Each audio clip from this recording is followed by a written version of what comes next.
It was a Sunday morning. Jacob sat alone at the back of the church, barely hearing the pastor's message. His hands were clasped together, but they trembled, not from cold, but from years of inner torment. He was 32, a worship leader, a father of two, and yet behind the smile he wore on stage was a man worn thin by a silent war. The addiction had started in his late teens. Alcohol at first, then pornography. Each time he tried to break free, something pulled him back. He would go months without a relapse, feeling like maybe this time he had conquered it. Then, out of nowhere, a trigger, a moment of loneliness, a stressful week, a fight at home, and he'd find himself back in the same pit, crying in the dark. "Why can't I stop?" he whispered to God through gritted teeth. "Why does this feel bigger than me?" It wasn't until one evening, sitting with his uncle at a family gathering, that a story slipped out, a story about Jacob's grandfather. He drank himself into madness, that one. His uncle chuckled with a bitter tone. "Your dad tried to stay clean, but you know how that ended." And suddenly it clicked. His father's battle, his grandfather's downfall, and now him. This wasn't just a personal struggle. It was a generational addiction. What if the battle you're fighting didn't start with you?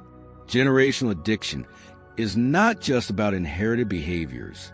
It's about inherited strongholds, deep spiritual, emotional, and psychological patterns passed through the bloodline. Jacob's story reflects what many Christians silently endure. You grow up determined not to be like your parent, and yet you see their sins forming in your own life. You promise yourself you'll do better, be stronger, pray harder, but the pull feels unnatural, almost spiritual. And it is. The Lord is slow to anger, abounding in love and forgiving sin and rebellion. Yet he does not leave the guilty unpunished. He punishes the children for the sin of the parents to the third and fourth generation. Numbers 14:18. This isn't about God punishing the innocent. It's about the reality that sin, if not confronted, echoes through generations. Jacob began to see his addiction differently, not as a personal failure, but as a spiritual inheritance that required spiritual warfare. That night, Jacob went home and began searching Scripture. He wept as he read Nehemiah 1 and Daniel 9, men who confessed not only their own sins, but also the sins of their ancestors. He wrote down the names of his father, grandfather, and great-uncle, all men who had struggled with some form of addiction. Then he wrote a line beneath their names and wrote his own, Jacob. Underneath his name, in bold letters, he wrote, "It ends with me." He wasn't angry anymore. He wasn't even ashamed. He was aware, and awareness is the first step to breaking spiritual bondage. That night marked the beginning of his journey from survival to victory, and it all began with prayer. Addiction is more than habit. It's more than poor choices. It often has spiritual roots. Spirits of addiction and bondage can operate within family lines. Emotional wounds, trauma, neglect, abuse, and fear create voids that addiction fills. Learned behaviors. What we see modeled becomes what we normalize. Verbal curses, statements like, "You're just like your father," or "Addiction runs in our family," become spoken agreements with darkness. Death and life are in the power of the tongue. Proverbs 18, verse 21. Jacob saw that his battle was not just with porn or alcohol. It was with a stronghold behind him. He needed more than behavior modification. He needed deliverance. Jacob didn't rush into prayer. He prepared like a soldier going to war. 1, he fasted, not for power, but for clarity. His hunger reminded him of his need for God. 2, he repented. He confessed every sin he had entertained, every open door. 3, he forgave, especially his father. He released the bitterness that had festered for years. 4, he renounced every word he had spoken over himself. "I'll never change. I'm just like my dad. This is who I am." He took them back. 5, he studied. He armed himself with Scripture like a sword. "Whom the Son sets free is free indeed." John 8, verse 36. You are a new creation in Christ. 2 Corinthians 5, verse 17. No weapon formed against you shall prosper. Isaiah 54, verse 17. Then one night, alone in his prayer room, he fell on his knees, lifted his hands, and began to pray. Let this be your prayer too.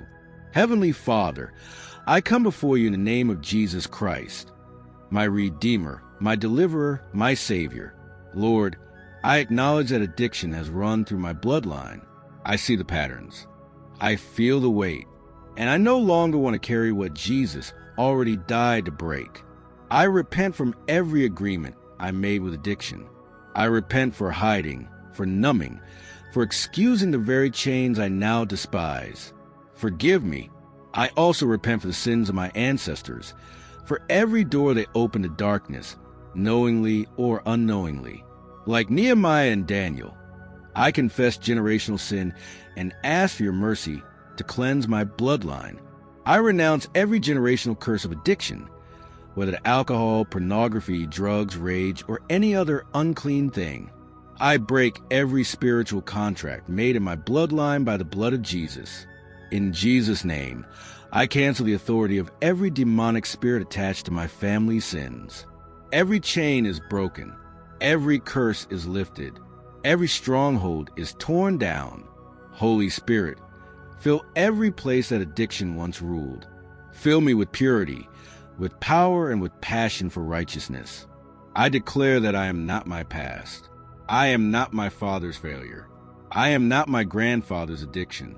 I am a son/daughter of the Most High God, redeemed, restored, and redefined by your love. I choose freedom. I walk in truth. I walk in power. And I declare it ends with me. In Jesus' name, amen. That night, Jacob slept peacefully. For the first time in years, he didn't wake up with anxiety or dread. It didn't mean temptation never came again. It did, but something had shifted. The power of the addiction was broken. When the thoughts came, they felt foreign. They no longer ruled him. He had authority over them. He began to rebuild his life with new habits. Accountability. He shared his story with 2 trusted brothers in Christ who checked in weekly. Worship. Instead of numbing himself, he filled his mind with praise. Journaling. He kept a record of his victories and even his failures, turning each into a testimony. Speaking life. Daily affirmations based on scripture became his new soundtrack. He also began teaching others, sharing his story and offering hope. Because freedom isn't just for you, it's for everyone who comes after you. Jacob stood in the nursery one night, watching his newborn son sleep. Tears streamed down his face, not from fear, but from gratitude. He whispered a new declaration. You won't have to fight what I fought. I broke it for you. He laid his hand on his son's head and prayed, Lord, bless my son. Let him walk in purity. Let him know your presence early. May he never taste the chains you broke for me. Let this house be one of freedom, worship, and truth. As for me and my house, we will serve the Lord. Joshua 24, verse 15. You may be Jacob, or you may be the child of Jacob, waiting for someone in your bloodline to stand up and say, no more. Let it be you. You were born into a family of addiction, but you've been reborn into a family of righteousness. You were shaped by generational sin, but you've been reshaped by the cross of Christ. You have the authority. You have the Spirit. You have the name that is above every name. Let this be the day the curse breaks. Let this be the prayer that shifts generations. Let this be the testimony that echoes into eternity. I was the one who broke the chain. Amen.